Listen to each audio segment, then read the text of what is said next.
The river had taken the bridge the night before, snapped it clean from its moorings, and sent it splintering down the gorge, thick planks thrashing like wounded things in the current. Rain had fallen in sheets for 3 days straight, soaking into the bones of the land until the hills ran like open wounds. By dawn, the valley was a grave of drowned fences and lost cattle. He stood at the edge of the river with his hat pulled low, coat soaked through, boots sunk ankle-deep in the churned mud. Across the swollen banks, the mountain road wound upward, but it may as well have been a continent away. Behind him, a wagon lay on its side, wheels half buried, the mule dead or near to it. She stood beside the wreck, her skirt soaked to her thighs, eyes trained not on the water, but on him. Her name was Claire, though she hadn't said it yet. He'd learned it from a letter she dropped that first day, folded and refolded so many times the edges had begun to disintegrate. He didn't ask questions. She didn't offer answers. Not when he found her walking barefoot along the ridgeline road 2 mornings ago, dressed torn at the hem, carrying nothing but a carpet bag in silence. Not when he gave her half his canteen and the last of his dried meat. Not when she climbed into his wagon without a word and curled herself around her bag like a creature long hunted. Now the storm had made them still again. He studied the water's drag, the pull of it relentless. Downriver, the current split where a fallen pine had lodged against a rock outcropping. It frothed and coiled around it, green and furious. "We can't stay here," she said finally. Her voice startled him more than the storm had. It was low, raspy from days without use, but steady. "I'll carry you," he said. It wasn't gallantry. There was no other way. The water would take her legs out from under her if she tried. She looked at him with something between doubt and resignation, and then nodded once. He crouched low and motioned her forward. She stepped into his arms like stepping off a ledge without hesitation, without looking down. The river was colder than he'd guessed. It clawed at his knees, then his thighs, then his chest. He leaned into it, each step a fight, each breath time between waves. She wrapped her arms around his neck, light and rigid. "Don't look at the far bank," he said. "Just stay with me." She didn't speak, but her grip tightened, not out of fear but something steadier, trust maybe, or refusal to drown. He was taller than her by a head and a half, rangy in the way of men who spent more time with animals than people, and his strength was the quiet kind, not in display but in endurance. By the time they reached the far side, he was shaking from cold and strain, but he didn't put her down. Not when they reached the trees, not when the mud gave way to gravel and gravel to grass. Not when she said, "You can let me go now." He only nodded once and carried her farther. Later they'd find a half-collapsed hunting shack in the lee of the hill. He'd build a fire while she stripped out of her wet things behind a nailed-up blanket. They wouldn't speak of what came before. Not yet. She would watch him from her corner, wrapped in his spare shirt, eyes weary but warmer, and he would sit by the door, knife in hand, as if guarding not just her, but something invisible between them. The storm would pass by morning, but he would not quite put her down. Not ever, really. He just learned to carry her in different ways. By the time the sun returned, it came in cold, clean shafts between the trees, the forest steaming like breath. After weeping, he rose before she did, stepping out into the brittle dawn, boots silent on the moss and pine needles. The world looked emptied out. The river had taken what it pleased and left the rest bruised and quiet. He found a squirrel half drowned in a snare someone else must have set weeks before. He buried it. Then he walked farther and shot a rabbit clean through the eye. When he came back, she was stoking the fire with a bent length of metal, hair still damp and tangled from the rain, sleeves rolled high. She hadn't put her dress back on, only his shirt cinched at the waist with a torn piece of her own pet coat. He didn't look too long. She didn't look away. They ate in silence, not companionable yet, but necessary. He spoke first. "You headed to Telluride?" "No," she kept her eyes on the fire. North as far as the road takes me. Past the pass. She nodded. If it gets me clear. He didn't ask what from. The marks on her forearm said enough. Not scars, not quite. More like remnants of hands too rough held too long. He studied the firelight on her cheek. It's another 2 days to the mining road. I'll take you. I don't need you to. He shrugged. You don't. Then he looked up, met her gaze. But I'm going anyway. She didn't smile, but something unlatched in her shoulders. They left the cabin before noon. She walked now careful steps over the broken terrain. He kept beside her without crowding. They moved like two shadows from different storms. That night they made camp under a knotted pine. He let her sleep closest to the fire. She didn't ask if he would stand watch. She didn't need to. He already was. The days passed like old songs, slow, half-remembered, but familiar. He taught her how to move quieter through the underbrush. She taught him how to twist wild euro into chord. They spoke in short, sure phrases, trading knowledge like tools. She never cried, but sometimes in the moments before dawn, she would sit upright and stare into the trees, as if expecting someone or something. He never asked to. On the fourth morning they found the tracks. Boot prints, 3 men, heavy, fresh. He crouched beside them, fingers brushing the impressions. She stood stiff behind him. They're close, he said. She didn't move. He stood and looked at her. You know them. Her jaw twitched. I know what they'll do if they catch up. He nodded once slow. Then he reached into his coat, pulled out a revolver, and held it out to her grip first. She hesitated only a second, then she took it. That night they didn't make a fire.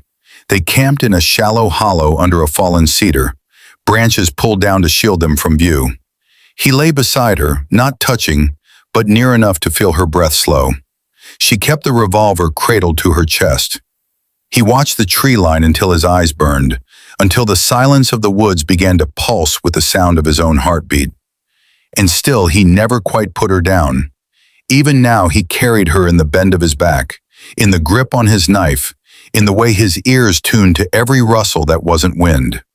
Because danger, like memory, traveled with him, and something inside him had already made its choice. Snow came sooner than it should have. A thin, white veil swept down from the ridges in the middle of the night. It dusted the hollow where they'd hidden, and turned the world quiet as a chapel, the kind of quiet that pressed against the skin, cold and reverent. By morning their tracks had vanished, so had the men's. She was the first to rise, crouching by the edge of the hollow with the revolver tucked into the waist of her skirt. Her breath fogged the air in front of her, but her eyes were clear. He watched her from where he lay, still and quiet, as if afraid the spell might break. The way she moved now, measured, ready, she was not the same woman he'd carried from the riverbank. And still he watched her the way a man might watch the last light on the horizon, not wanting to believe how fast it fades. They moved north by instinct, following deer trails and half-buried creek beds. She took lead sometimes when the slope narrowed, or the sun hit a certain angle, like she once known these woods in another life. He led her. They didn't speak much now, not because there was nothing to say, but because their bodies had learned each other's rhythms, how to signal with a glance, how to move in step without wasting breath.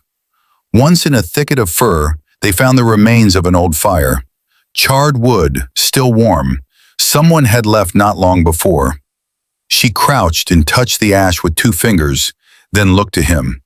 He nodded. They're hunting us slow. Don't want to spook you into running too far. They won't stop, she said. No, he agreed, but neither will we. They climbed into thinner air by dusk, the trees sparser, the wind sharper. At a plateau above the timberline, they paused to rest. She sat on a flat stone, knees pulled to her chest, and he stood at the edge, scanning the land below. Why are you still here? She asked. He didn't turn. You need someone to watch your back. I could have left in the night. I know. Silence drew out long between them. Then she said softer, You don't owe me anything. He turned, then looked at her, truly looked. Her face was thinner now, but steadier, carved into something unyielding by frost and fear. "I know," he said again.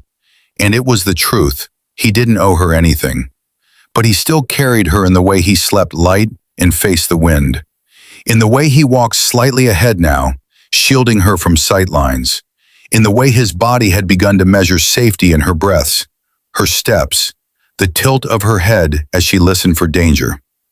That night they found an old trapper outpost barely standing, tucked in the crook of the mountain like a secret. The roof leaked, the floor sagged, but the stove still worked and the door still latched. She pressed, her back to the wall once they were inside, exhaled slow, then slid down into a crouch. He moved to the window, keeping watch. "Will you ever ask?" she said, not looking at him. He didn't pretend not to understand. "When you're ready," he said. A log cracked in the stove, sudden and loud. She flinched, but only slightly. Then she looked up at him. "I was sold," she said, voice flat. Even not in the way folks pretend not to see in the real way. Coins in a palm, a contract signed. He didn't move, didn't speak. "I ran the first time, got dragged back. Second time, I killed one of them." She touched the revolver now, and I kept running. Wind keened against the walls, but inside it was still. He nodded slow. "Then we keep running." "No," she stood now across the room. "We start turning." And he understood she wasn't prey anymore. Neither of them were. That night he taught her to clean the rifle. And in the morning they followed the tracks instead of hiding from them.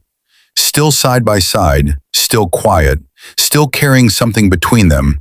Not burden, but bond. Something heavier than fear. Something that would not let them put each other down. The tracks led down into a gully where the snow hadn't reached. Just bare earth and broken leaves, trampled under boots too wide for good sense. She studied them like scripture, one hand resting lightly on her thigh, just above the revolver's worn grip. He let her laid. The men were careless, maybe tired, maybe too sure. She pointed to where one had slipped on a wet rock, and another had spat a line of tobacco juice near a fire pit of damp wood. 2 days ahead, she said, maybe less. He didn't ask how she knew. He just nodded and tightened the strap across his shoulder, the rifle snug against his back. The valley opened into a stretch of low hills dotted with pine. A creek cut through the middle, winding shallow and fast, not like the river they'd crossed, but speaking its own language, a colder one. They crossed without pause. On the other side they found signs of recent camp, feathers from a plucked bird, boot scrapes in the frost, the faint smell of grease and powder. He crouched low and touched the edge of the fire circle, still warm beneath the top layer. She stood near a tree, eyes narrowed toward the west. "They're circling," she said, trying to draw us out. "Let's not disappoint them," he answered.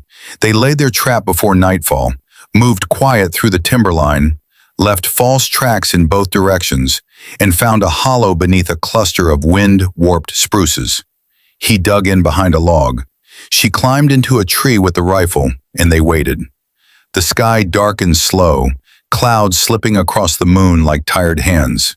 Time stretched. An owl called once, sharp and sudden, then silence again. She saw the first shape break the trees.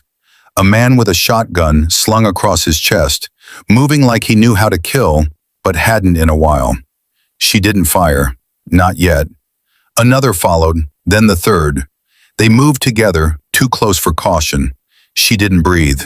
He stayed below, eyes on the clearing, hands steady on the knife he'd sunk into the log beside him. Then a branch snapped. One of them cursed loud, and that was enough.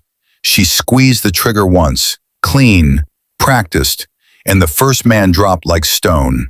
The other two scattered, but too slow, too loud. One veered toward the log and met the glint of steel, and the other turned back toward the trees, only to find her already on the ground, rifle steady against her shoulder. It ended in 3 breaths, maybe 4. When it was done, she stood very still, her hands trembling only slightly as she lowered the rifle. He walked to her slow. She didn't look up. He reached out and without speaking, brushed the hair from her face where it had stuck to her cheek. Her eyes met his. "I thought I'd feel something," she said. "You do," he said, "but not yet." They buried the bodies come morning, not out of mercy, but because leaving them would cause more trouble. She carved no names, only notches on bark. Later they sat beside the creek, boots off, their feet in the cold water. She leaned back on her hands, face to the sun. "I don't know where I'm going now," she said. "You don't have to," he said. "Not today." She looked at him, really looked. "I still feel like I'm running." He nodded. "So do I." But neither of them moved, and that was something. That night she slept closer than before, not touching, but near enough that the warmth of her back reached him through the dark. And he understood something he hadn't before. It wasn't just that he carried her. She had started to carry him too. In the quiet, in the turning back, in the way she hadn't let go, the days stretched longer now, the sun slower in its descent. Like, even time was beginning to ease its grip. Snow no longer chased them, only the hush of pine and the faint sound of meltwater in the gullies. They didn't speak of what had happened, not of the men they buried, nor the way her hands had steadied once the first shot rang out. Some things were absorbed into the bones, not forgotten, but carried without words. They found a wide meadow between two hills where elk had bedded down in the soft moss.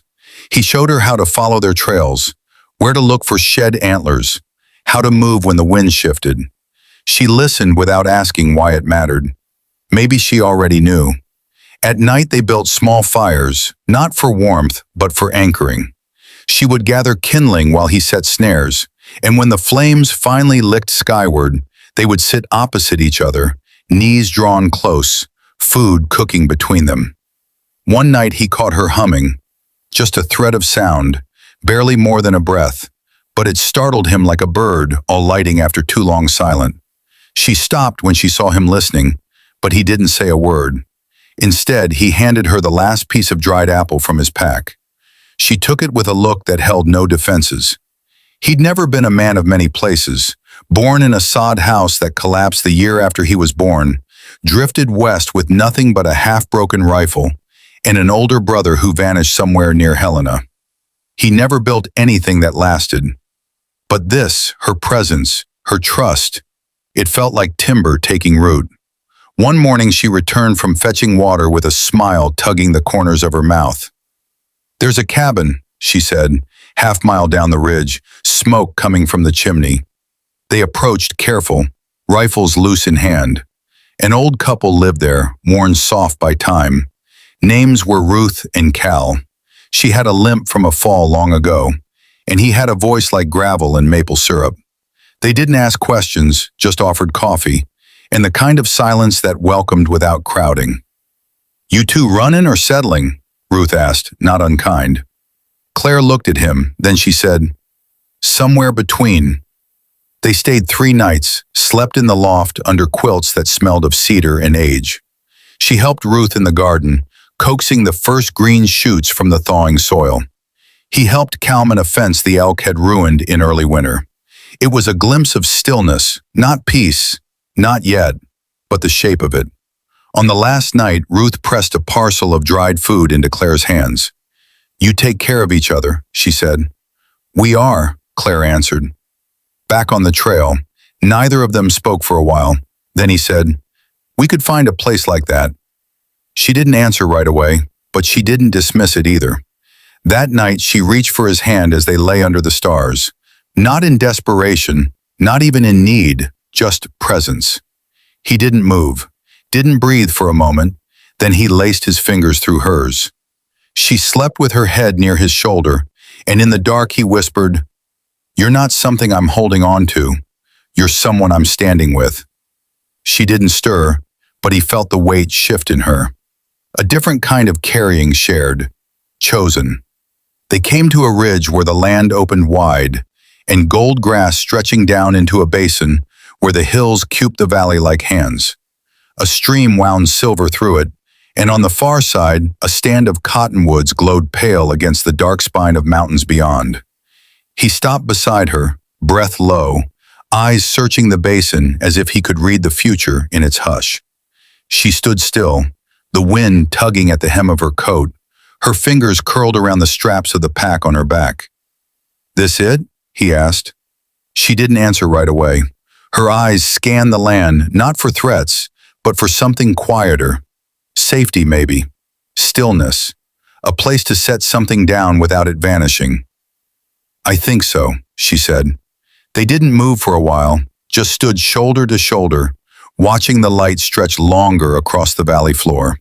They spent the next few days building what could be built with bare hands and salvaged tools. Alita first, then a fire pit. He felt a dead pine and stripped it clean, and she learned the rhythm of the saw, the way it caught when you leaned too hard. He taught her to notch beams to fit them snug like puzzle pieces. She taught him how to set a snare that wouldn't spook rabbits, how to dig a garden bed shallow and wide where the soil was dark with old life. Each night they collapsed into sleep near the fire, muscles aching in new ways, but not the kind that feared pursuit. These aches belonged to labor, to making something last. One afternoon she knelt beside the stream, washing a shirt he'd torn at the shoulder.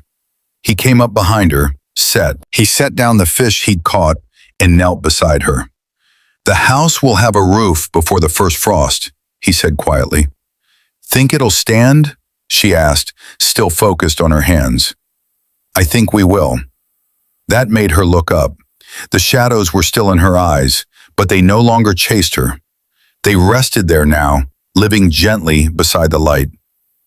"Do you ever think about leaving?" she asked. "Used to." He brushed a hand across his beard. "Now I just think about tomorrow." She nodded slowly. "Me too." That night they shared the cot for the first time. No speeches, no vows, just her back against his chest, her fingers curled lightly against his ribs, and his arm around her, protective without demanding anything in return. In the dark, her voice came soft. "When you carried me across the river, I thought you'd set me down once we reached the other side." "I didn't," he replied. "I know." She turned then, pressing her forehead to his.